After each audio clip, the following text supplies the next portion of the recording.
Halo guys, bagaimana kabarnya? Kembali lagi bersama saya Zen.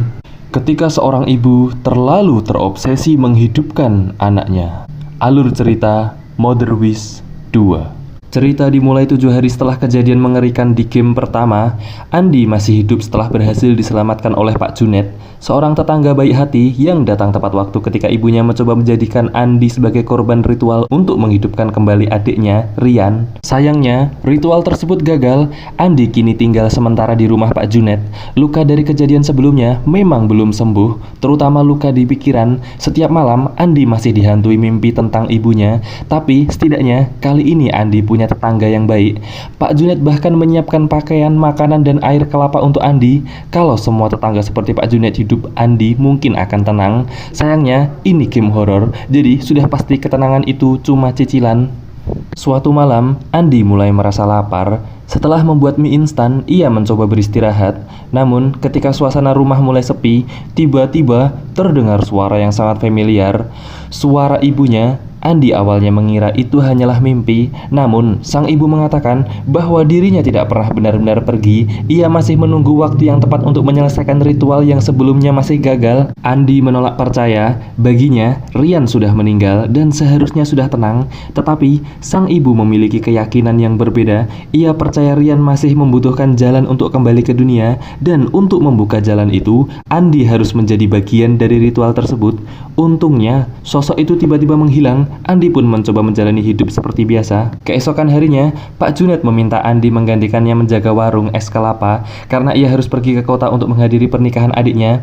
Jadilah Andi dari korban ritual berubah profesi menjadi pedagang es kelapa. Karirnya berkembang sangat pesat. Kemarin hampir dikorbankan, hari ini jualan kelapa. Besok mungkin buka cabang.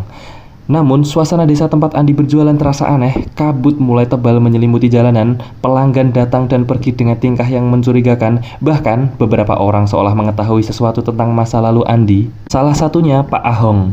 Alih-alih membantu, Pak Ahong malah terus menyindir soal ibu Andi dan ritual yang pernah dilakukan.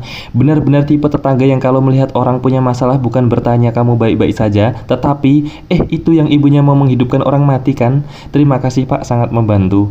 Di tengah pekerjaannya, Andi mendapat telepon dari Pak Junet. Ia diminta agar mengantarkan 2 buah kelapa yang sudah dipotong kepada Pak Gilang.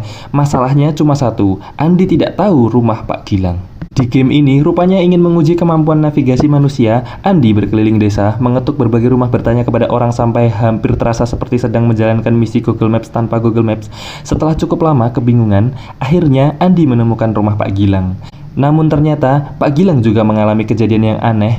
Pintu rumahnya sering terbuka sendiri, terdengar suara ketukan tanpa ada orang di luar, dan ia merasa ada sesuatu yang mengganggu di rumahnya. Andi mulai sadar bahwa teror dialaminya bukan hanya terjadi di rumah Pak Junet. Ada sesuatu yang mulai menyebar di desa tersebut. Ketika kembali menjaga warung, Andi bertemu beberapa pelanggan aneh. Salah satunya bahkan mengaku melihat seorang perempuan sedang melayani pelanggan di warung. Padahal saat itu Andi sendirian. Andi mulai curiga siapa perempuan itu dan mengapa orang-orang mulai melihat sosok yang seharusnya tidak ada. Malam berikutnya, seorang laki-laki misterius akhirnya memberi peringatan. Ia mengatakan bahwa Andi sedang terancam. Perempuan itu sudah mengetahui tempat persembunyian Andi harus pergi dari desa sebelum terlambat. Tetapi sebelum Andi sempat melakukan apapun, ibunya kembali. Sang ibu menjelaskan bahwa selama 7 hari ia menunggu Pak Junet pergi. Karena selama Pak Junet berada di sana, ia tidak bisa menyelesaikan ritual. Sang ibu kemudian mengungkapkan kenyataan yang jauh lebih mengerikan. Ritual sebelumnya bukanlah akhir. Rian memang sudah meninggal, tetapi sang ibu masih ingin membawanya kembali, dan ritual itu membutuhkan satu hal terakhir, yaitu darah Andi. Di sini, Andi akhirnya sadar bahwa selama ini ia bukan sekedar anak yang ingin diselamatkan. Ia adalah korban yang memang sejak awal sudah dipersiapkan. Sang ibu mulai mengejar Andi. Andi berlari menyusuri rumah dan desa, berusaha mencari jalan keluar. Namun masalahnya, ibunya bukan manusia biasa lagi. Ia bisa muncul dari berbagai arah, mengejar Andi tanpa henti, bahkan seolah mampu menebus beberapa benda. Dan yang lebih parah lagi, sosok ibu itu bisa muncul lebih dari satu. Satu ibu saja sudah bikin panik, ini malah datang rombongan. Andi terus berusaha menghindari mereka dengan memperhatikan posisi sang ibu. Jika terlalu dekat atau salah arah, Andi langsung menjadi sasaran. penasaran. Setelah berkali-kali gagal, Andi akhirnya menemukan sebuah golok dan disinilah semuanya berubah. Andi akhirnya berhenti berlari. Ia menyadari bahwa selama ini ia hanya terus menghindari masalah, padahal semakin ia berlari, semakin besar teror tersebut mengejarnya. Dengan sisa keberanian yang dimiliki, Andi menghadapi sosok ibunya secara langsung. Ia berhasil melawan dan menghancurkan bayangan gelap yang selama ini membelenggunya. Teror itu akhirnya berhasil, Andi bebas. Dan setelah semua kekacauan itu, perjuangan Andi pun akhirnya berhasil.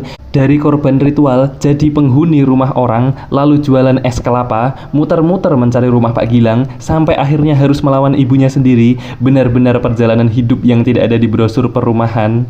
Dari kisah Mother Wish 2, kita bisa belajar bahwa tidak semua masalah bisa diselesaikan dengan terus melarikan diri.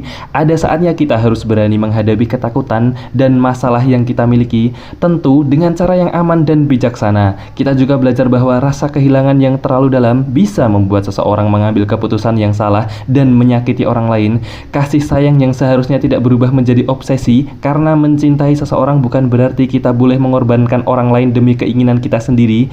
Jadi, kalau sudah punya masalah, jangan dipendam sendirian dan jangan mengambil jalan yang merugikan diri sendiri maupun orang lain. Hadapi perlahan, cari bantuan orang yang bisa dipercaya, dan ingat bahwa setiap masalah ada solusi. Saya Zen dari jajaran direksi channel Zen Sense pamit untuk undur diri. Salam cerita, salam misteri, dan sampai jumpa lagi.